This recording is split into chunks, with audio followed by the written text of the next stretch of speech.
ദീപാവലി ആശംസകൾ നേരാനായിട്ട് ഇന്ത്യൻ പ്രധാനമന്ത്രി നരേന്ദ്രമോദിയെ അമേരിക്കൻ പ്രസിഡന്റ് ഡൊണാൾഡ് ട്രംപ് നേരിട്ട് വിളിച്ചു. അതൊരു നല്ല കാര്യമാണ്.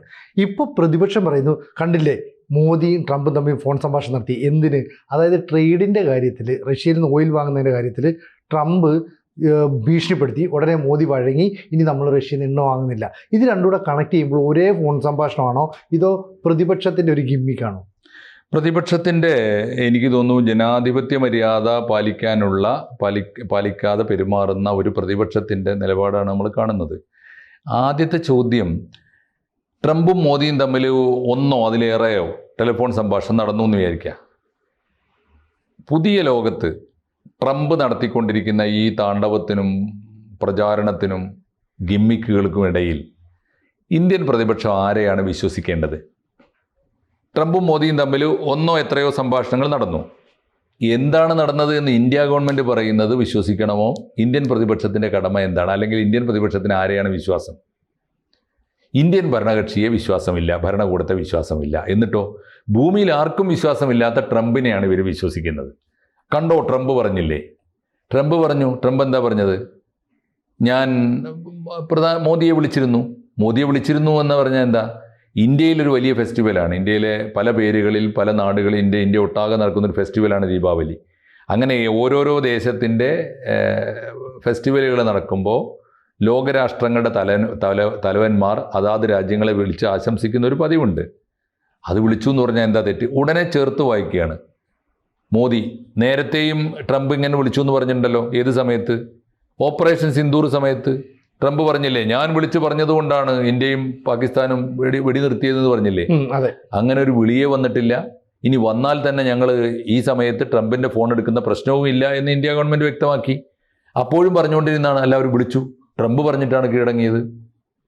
ആര് കീഴടങ്ങി? ഒക്ടോബർ 7 ഓർമ്മയില്ല നമുക്ക്. മെയ് 7 യുദ്ധം തുടങ്ങി, 10 അവസാനിച്ചു. 3 ദിവസമേ നീണ്ടു എന്നുള്ളൂ എന്ന് പറഞ്ഞാൽ അപ്പോഴേക്ക് പാകിസ്ഥാൻ കാര്യത്തിൻ്റെ ഗൗരവം മനസ്സിലാക്കി. ഇപ്പോൾ അവിടുത്തെ തീവ്രവാദികളെ മാത്രമേ ആക്രമിച്ചിട്ടുള്ളൂ, തീവ്രവാദ കേന്ദ്രങ്ങൾ മാത്രമേ ആക്രമിച്ചിട്ടുള്ളൂ. അതിൻ്റെ പേരിലെങ്ങാനും ഇന്ത്യയെ തിരിച്ചടിച്ചാൽ നേരിട്ട് പാകിസ്ഥാൻ സൈന്യത്തിനും പാകിസ്ഥാൻ ഭരണകൂടത്തിനെതിരെ തിരിച്ചാക്രമണം നടത്തൂലേ? അതിന് ശേഷിയുണ്ടെന്ന് അവർക്ക് അറിയാവുന്നതുകൊണ്ട് നിർത്തിപ്പോയതാണ്. അപ്പോൾ എന്തായി? ട്രംപ് പറഞ്ഞതുകൊണ്ടാണ് നിർത്തിയത്. ട്രംപ് ആ അവകാശവാദം അപ്പോഴും ഉന്നയിച്ചു. നമ്മൾ പറഞ്ഞു ഇല്ല, നമ്മളോട് പറഞ്ഞിട്ടില്ല. പാകിസ്ഥാനോട് പറഞ്ഞു എന്ന് അവർ പറയും. പാകിസ്ഥാനോട് പറയുന്നുണ്ടാവും, നിങ്ങൾ നിർത്തിക്കോ അല്ലെങ്കിൽ തടി കേടാവും എന്ന് പറഞ്ഞിട്ടുണ്ടാവും. ആ പറഞ്ഞാൽ, ട്രംപ് പറഞ്ഞാൽ കേൾക്കുന്നവരാണ് പാകിസ്ഥാൻ, അവർക്ക് പറയാം. നമ്മൾ കേൾക്കൂല എന്നുള്ളതുകൊണ്ട് നമ്മളോട് പറഞ്ഞില്ല. അപ്പോൾ പറയേണ്ടത് എന്താ? ട്രംപ് പറഞ്ഞതനുസരിച്ച് പാകിസ്ഥാൻ വന്ന് നമുക്ക് കീഴടങ്ങി എന്നല്ലേ പറയേണ്ടത്? അതിന് പകരം ട്രംപിന് കീഴടങ്ങിയത് മോദിയാണെന്ന് പറഞ്ഞാലോ? അപ്പോൾ ഇത് ഉണ്ടാക്കുന്ന ഒരു വലിയ അപകടമുണ്ട്. ഇപ്പോൾ എനിക്ക് തോന്നുന്നു ഇതിൽ പരിഹാസ്യമാകും. ഇന്ത്യയിലെ പ്രതിപക്ഷം പരിഹാസ്യരായിത്തീരും. കാരണം എന്താണെന്ന് വെച്ചാൽ, ലോകത്തിൽ ഇപ്പോൾ ഏറ്റവും പരിഹാസ്യനായ വ്യക്തി ട്രംപാണ്. ട്രംപ് പറഞ്ഞതിന് ആർക്കും വിശ്വാസമില്ല. ട്രംപ് പറഞ്ഞിട്ട് ആരാ കേട്ടത്? ഇനി ട്രംപ് ഇന്നലെ പറഞ്ഞത് ഇന്ന് പറയോ, ഇന്ന് പറഞ്ഞത് നാളെ പറയോ? ട്രംപ് പറഞ്ഞതിന് എന്ത് കൺസിസ്റ്റൻസിയാണുള്ളത്, സ്ഥിരതയാണുള്ളത്? അപ്പോൾ ട്രംപിനെ എല്ലാവരും തള്ളിപ്പറയുകയാണ്. അമേരിക്കൻ ജനത തള്ളിപ്പറയുന്നു, അമേരിക്കയുടെ ഫെഡറൽ ഭരണകൂടങ്ങൾ തള്ളിപ്പറയുന്നു, അമേരിക്കയുടെ കോടതികൾ തള്ളിപ്പറയുന്നു. അമേരിക്കയിലാകെ കഴിഞ്ഞ ദിവസം അവിടെ 2500 കേന്ദ്രങ്ങളിലാണ് നോക്കിംഗ് എന്ന് പറഞ്ഞുകൊണ്ട്, എന്നുവെച്ചാൽ ഞങ്ങൾക്ക് രാജാവ് വേണ്ട, ഗോ ബാക്ക് എന്ന് പറഞ്ഞുകൊണ്ട് പ്രകടനം നടന്നു അമേരിക്കക്കാർ. ഇതൊക്കെ നടക്കുമ്പോഴും ഇന്ത്യയിലെ പ്രതിപക്ഷത്തിന് മാത്രം ട്രംപിന് എന്തോ വലിയ ബഹുമാനമാണ്. ട്രംപ് പറഞ്ഞ കേട്ടാണോ ഇന്ത്യയിലെ പ്രതിപക്ഷം മുന്നോട്ട് പോകേണ്ടത്? അതാണ് ചോദ്യം. ഇതിപ്പോൾ സംഭവിച്ചിരിക്കാനിടയുള്ള എന്താ? ട്രംപിൻ്റെ തട്ടിപ്പാണിത്. ട്രംപ് വെറുതെ ഡയൽ ചെയ്തിട്ട് നരേന്ദ്രമോദിക്ക് ഒരു ആശംസ നേരുക. ഞാൻ വിളിച്ചിരുന്നു, റെക്കോർഡായല്ലോ, വിളിച്ചിരുന്നു, എന്നിട്ട് ഞാൻ പറഞ്ഞതൊക്കെ മോദി കേട്ടു. മോദി കേട്ടാൽ ഇന്ത്യ എന്ത് കേട്ടു എന്നാ? ഇന്ത്യ റഷ്യയിൽ നിന്ന് എണ്ണ വാങ്ങുന്നത് അവസാനിപ്പിച്ചു കൊള്ളാമെന്ന് എന്നോട് സമ്മതിച്ചു എന്നാണല്ലോ മോദി പറഞ്ഞത്. എന്നാൽ അതിൻ്റെ ഡോക്യുമെൻ്റ് എവിടെ? അതാരാ പറയേണ്ടത്? ഒന്നുകിൽ റഷ്യ പറയണം അല്ലെങ്കിൽ ഇന്ത്യ പറയണം. അതെങ്ങനെ ട്രംപ് പറഞ്ഞാൽ കേൾക്കുക?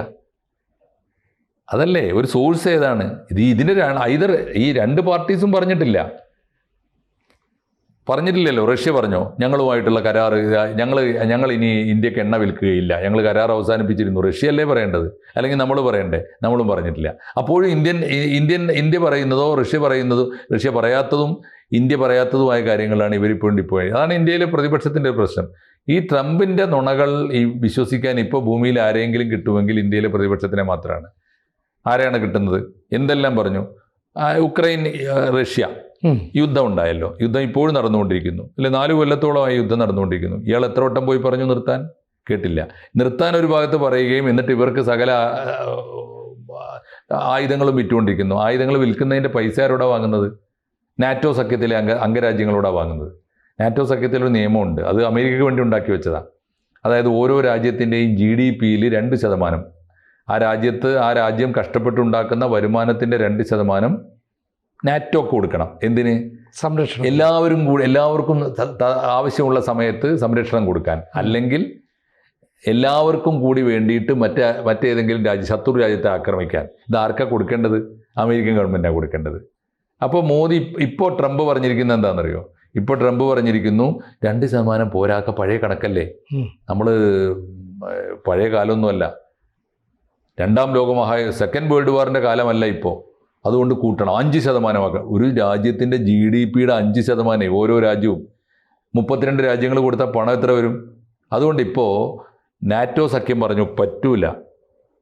കഴിഞ്ഞ ദിവസം സ്പെയിനാണ് ആദ്യം വെല്ലുവിളിച്ചത്. ഞങ്ങൾക്ക് 2% പോലും കൊടുക്കാൻ പറ്റില്ല, കാരണം ഞങ്ങളുടെ GDP ഞങ്ങളുടെ രാജ്യത്തെ വെൽഫെയർ സ്കീമിനുള്ളതാണ്. ഞങ്ങളുടെ പാവപ്പെട്ട മനുഷ്യർക്ക് പെൻഷൻ കൊടുക്കാതെ, ഇൻഷുറൻസ് കൊടുക്കാതെ, ശമ്പളം കൊടുക്കാതെ ഞങ്ങൾ 2% പോലും കൊടുക്കാൻ കഴിയില്ല എന്ന് ഞങ്ങൾ എക്സംഷൻ വാങ്ങിയിട്ടുണ്ട്. എന്നിട്ടിപ്പോൾ ഞങ്ങളോട് 5% ചോദിച്ചാൽ തരൂല. സ്പെയിൻ പറഞ്ഞതോടുകൂടി പലരും കൊടുക്കാൻ തയ്യാറായിട്ടില്ല. അപ്പോൾ ഈ നാറ്റോ സഖ്യത്തിലെ അംഗരാജ്യങ്ങളുടെ പണം വാങ്ങിയിട്ട് അമേരിക്കയുടെ കടം വീട്ടാമെന്നാണ് വിചാരിച്ചത്. അതിനെന്താ കാരണം വെച്ചാൽ ഈ കെട്ടിക്കിടക്കുന്ന ആയുധം ഉണ്ടല്ലോ, ഈ പണം വാങ്ങി വെച്ചിട്ട് കുറച്ച് ആയുധം യുക്രൈനിലേക്ക് അയച്ചു കൊടുത്താൽ തീർന്നല്ലോ. ഇതായിരുന്നു തട്ടിപ്പ്, നടന്നില്ല. അപ്പോൾ പിന്നെ അടുത്ത നമ്പർ എന്താണെന്നറിയോ? യുദ്ധം നിർത്തിക്കൊള്ളണം. വെടി നിർത്താൻ ആരോട്? ഉക്രൈനോട് ആവശ്യപ്പെടുക. അതിനെന്താ കണ്ടീഷൻ? ഉക്രൈൻ ചോദിച്ചു, അതെങ്ങനെ വെടി നിർത്തി പോവുക? ഞങ്ങളുടെ മേൽ ഞങ്ങളെ ഏകപക്ഷീയമായി ആക്രമിച്ചിട്ട് റഷ്യ അധിനിവേശം നടത്തിയിരിക്കുകയല്ലേ. അപ്പോൾ ട്രംപ് പറയുകയാണ്, അവർക്ക് താല്പര്യമുള്ള 2 പ്രദേശങ്ങൾ നിങ്ങളെ കയ്യിലുണ്ടല്ലോ, ക്രീമിയയും ബോസ്റ്റണോ, 2 പ്രദേശങ്ങളുണ്ട്.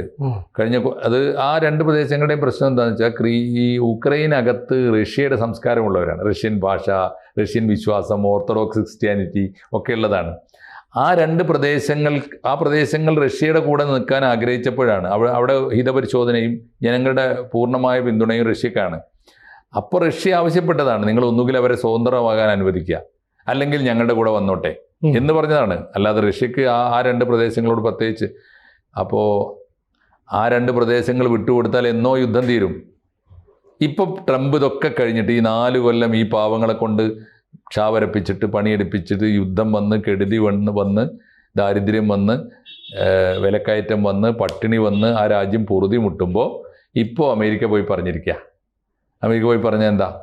നിങ്ങളിപ്പോൾ ഓൾറെഡി ക്രീമി അവരുടെ കയ്യിലാണല്ലോ, ഇനി മറ്റേ പ്രദേശം കൂടി, ബോസ്റ്റണും കൂടി കൊടുത്താലേ അതങ്ങോട്ട് വിട്ടുകൊടുത്താൽ തീർന്നു. ഇത് പണ്ടേ തീർന്നതാണ്, പണ്ടേ റഷ്യ പറഞ്ഞതാണ്. അപ്പോൾ പിന്നെ എന്തിനായിരുന്നു ഇത്രയും കാലം യുദ്ധം ചെയ്തത്? ഇതാണ് അമേരിക്കയുടെ വിശ്വാസം. അതാണ്. അമേരിക്ക പോയിട്ട് ഇസ്രായേലിന് വേണ്ടി കരാറുണ്ടാക്കിയില്ലേ? എന്താ കരാറിലുള്ളത്? ഒന്നാലോചിച്ച് നോക്കൂ. ഇസ്രായേലും പലസ്തീനും തമ്മിലാണ് കരാറ്. അതിൽ ഇസ്രായേൽ പ്രധാനമന്ത്രി ഉണ്ടോ? ഇസ്രായേലിൻ്റെ ഭാഗത്ത് നിന്ന് ഒപ്പിടാൻ ആളില്ല. ഹമാസ് ഉണ്ടോ? ഹമാസില്ല. ഹമാസിൻ്റെ നേതാക്കന്മാരെയൊക്കെ ഖത്തറിലിട്ട് കൊന്നല്ലോ, അവസാനിപ്പിച്ചു. പിന്നെ ഏതെങ്കിലും ഒരു പ്രതിനിധി വന്ന് ഒപ്പിടണ്ട. ആരും ഒപ്പിട്ടില്ല. ആരോ ഒപ്പിട്ടത്? ഈ അറബ് രാജ്യങ്ങളും ട്രംപും കൂടി ചേർന്നിട്ട് അവിടെ കാർണിവലിന് ഡാൻസ് ചെയ്യാൻ ഷർം ഷെയ്ഖ് പോയ കരാർ നടക്കുമോ? എന്താ ഉണ്ടായത്? ഒക്ടോബർ 10 ഒപ്പുവെച്ചു. 19 ഭീകരമായ യുദ്ധം വീണ്ടും തുടങ്ങിയില്ലേ? എന്താ കാരണം? അത് അൺക്ലിയറാണ്, ഒട്ടും ക്ലിയർ അല്ല. എന്താ കാരണം? വെടി നിർത്തുക എന്ന് പറഞ്ഞാൽ എന്താ? സൈന്യങ്ങൾ പിന്മാറണ്ടേ? അതെ. ഇസ്രായേൽ സൈന്യം പിന്മാറാനുള്ളൊരു കണ്ടീഷൻ അതിനകത്തില്ല. 2, വെടി നിർത്തിയപ്പോൾ ആകെ ഉണ്ടായ ഗുണം എന്താ? തടവിലിട്ടവരെ തുറന്നു വിട്ടു, 2 പേരെയും, 2 കൂട്ടരും. 20 ബന്ദികളെ തുറന്നു വിട്ടപ്പോൾ മരിച്ചവരുടെ ബോഡി കൊടുക്കാൻ ഇവർക്ക് കഴിഞ്ഞില്ല. അപ്പോൾ ഇസ്രായേൽ പറഞ്ഞു, വാക്ക് പാലിക്കുന്നില്ല, ഞങ്ങൾ ഒട്ടും പാലിക്കില്ല. അതും തീരുമാനമായി. രണ്ടാമത്തെ കാര്യം, ഈ തുറന്നു വിട്ടതിൽ മഹാഭൂരിപക്ഷം 2000-ഓളം ബന്ദികളെ തുറന്നു വിട്ടതിൽ 200-ലേറെ ഹമാസ് തീവ്രവാദികളുണ്ട്. അവർ ഗസയെ ഭരിച്ചുകൊണ്ടിരുന്നവരാണ്, അവിടുത്തെ ഭരണകൂടമാണല്ലോ. അവർ തിരിച്ച് ഭരണത്തിലേറി. അത് പാടില്ല എന്ന് പറഞ്ഞിട്ടില്ല ഈ കണ്ടീഷനിൽ. മാത്രമല്ല, അവരുടെ ആയുധം ഉണ്ടല്ലോ, അവർ ഡിസാമിങ് പറഞ്ഞിട്ടില്ല, ആയുധങ്ങൾ നിരായുധീകരണം പറഞ്ഞിട്ടില്ല, ഒന്നും പറയാത്തൊരു കരാറാണ്. ഈ മനുഷ്യനാണ്. ഇതാണ് ട്രംപ്. അതുകൊണ്ട് എന്താ വെച്ചാൽ പറഞ്ഞ വാക്കിനൊന്നും ഇപ്പോഴൊരു വിലയില്ലാതെ ലോകം മുഴുവൻ വായിൽ തോന്നിയത് പറഞ്ഞു നടക്കുന്ന ഒരു വെളിപാടില്ലാത്ത മനുഷ്യനായിട്ടാണ് ട്രംപിനെ എല്ലാവരും കാണുന്നത്. പക്ഷേ ട്രംപിനെ ആദരിക്കാൻ ഒരു കൂട്ടർ മാത്രമേ ഉണ്ട് ഇപ്പോൾ. അത് ഇന്ത്യയിലെ പ്രതിപക്ഷമാണ്. അവർക്ക് ട്രംപിനെയാണ് വിശ്വാസം, ഇന്ത്യൻ ഭരണകൂടത്തെ അല്ല. അതാണ് ഇതിൻ്റെ ഒരു സങ്കടം. അതുകൊണ്ട് ഇപ്പോൾ ഈ പറയുന്നതിൽ ഒരു അർത്ഥമില്ല. ട്രംപിൻ്റെ തട്ടിപ്പ് മാത്രമാണ്. ട്രംപ് അങ്ങനെ വിളിച്ചുകൊണ്ടിരിക്കും, പലരെയും വിളിക്കും. അദ്ദേഹം വിളിച്ചു എന്ന് പറയുന്നത് മറ്റാവശ്യത്തിനായിരിക്കും, അദ്ദേഹത്തിന് ആവശ്യങ്ങളുണ്ടാവും. അദ്ദേഹം പറയുന്നതിനെ മുഖവിലക്കെടുക്കാൻ നിന്നാൽ ഇന്ത്യൻ പ്രതിപക്ഷം മാത്രമല്ല, ഇന്ത്യ തന്നെയും വലിയ അബദ്ധത്തിൽ ചാടും. അതാണ് ഇപ്പോഴത്തെ ഒരു അവസ്ഥ. അതുകൊണ്ട് ഈ നിലപാടൊട്ടും ശരിയല്ല. ആദ്യം ചെയ്യേണ്ടത് ഇന്ത്യൻ പ്രതിപക്ഷം ഏതെങ്കിലും ഒരു അന്യരാജ്യത്തിൻ്റെ നേതൃത്വത്തെയോ, അവർ ശരിയോ തെറ്റോ ആവട്ടെ, ആ നേതൃത്വത്തെ വിശ്വാസത്തിലെടുക്കുന്നതിനേറെ വസ്തുതാപരമായി ഇന്ത്യ ഗവൺമെൻറ്റിൻ്റെ കമ്മ്യൂണിക്കെ, ഇന്ത്യ ഗവൺമെൻറ് പുറത്തുവിടുന്ന വിവരങ്ങൾ, ഇന്ത്യൻ PRD പുറത്തുവിടുന്ന വിവരങ്ങൾ ശരിയാണോ തെറ്റാണോ എന്ന് അവർക്ക് വെരിഫൈ ചെയ്യാം. അതെ, അതിന് ഇന്ത്യയിൽ ആക്സസ് ഉണ്ടല്ലോ.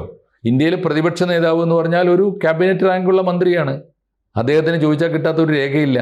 അത് നോക്കിയിട്ട് ശരിയോ തെറ്റോ തീരുമാനിച്ചാൽ പോരെ. മറിച്ച് മോദി പറയുന്നതല്ല, ട്രംപ് പറയുന്നതാണ് ശരി. ആരാ പറയുന്നത്? ഇന്ത്യൻ പ്രതിപക്ഷ നേതാവ്. അങ്ങനെ പറയാമോ? ഇത് ജനാധിപത്യത്തിൽ മൗലികമായ ചോദ്യമാണ്. ആ ചോദ്യമാണ് ഇപ്പോൾ നമ്മൾ നേരിടുന്നത്. ഇന്ത്യൻ പ്രതിപക്ഷത്തിന് കണ്ണ് തുറക്കട്ടെ, അവർ കുറച്ചുകൂടി ജനാധിപത്യ ബോധം വരട്ടെ. ഇതിൻ്റെയൊക്കെ അടിസ്ഥാന കാരണം എന്താണെന്ന് വെച്ചാൽ, നമുക്കിഷ്ടമില്ലാത്തവർക്ക് നാട് ഭരിക്കാൻ പാടില്ല എന്നവർ വിചാരിക്കുകയാണ്. ഞങ്ങൾ മാത്രമാണ് ഭരിക്കാൻ പിറന്നവർ, മറ്റാര് ഭരിച്ചാലും എതിർക്കുമെന്ന് പറയും. എതിർക്കുക എന്ന് അംഗീകരിക്കില്ല, അംഗീകരിക്കില്ല. എങ്ങനെ അംഗീകരിക്കാതിരിക്കുക? ഞാനും എൻ്റെ മക്കളും ഭരിച്ചാൽ മതി എന്ന് പറയുന്നതിന് രാജാധിപത്യം എന്നല്ല പറയുക. അതിന് ജനാധിപത്യം അല്ലല്ലോ. അതവർക്ക് മനസ്സിലായിട്ടില്ല. ജനാധിപത്യത്തിൻ്റെ ഒരു സംസ്കാരം ഉൾക്കൊള്ളാൻ ഇന്ത്യൻ പ്രതിപക്ഷം ഇപ്പോഴും വേണ്ടത്ര വളർന്നിട്ടില്ല എന്ന് വേണം കരുതാൻ. അവർക്ക് ഈ പറഞ്ഞ കേരളത്തിൽ വരുമ്പോൾ ജനാധിപത്യം വേണമെന്ന് പറഞ്ഞാൽ വരും, ഇന്ത്യയിലും വേണ്ടേ?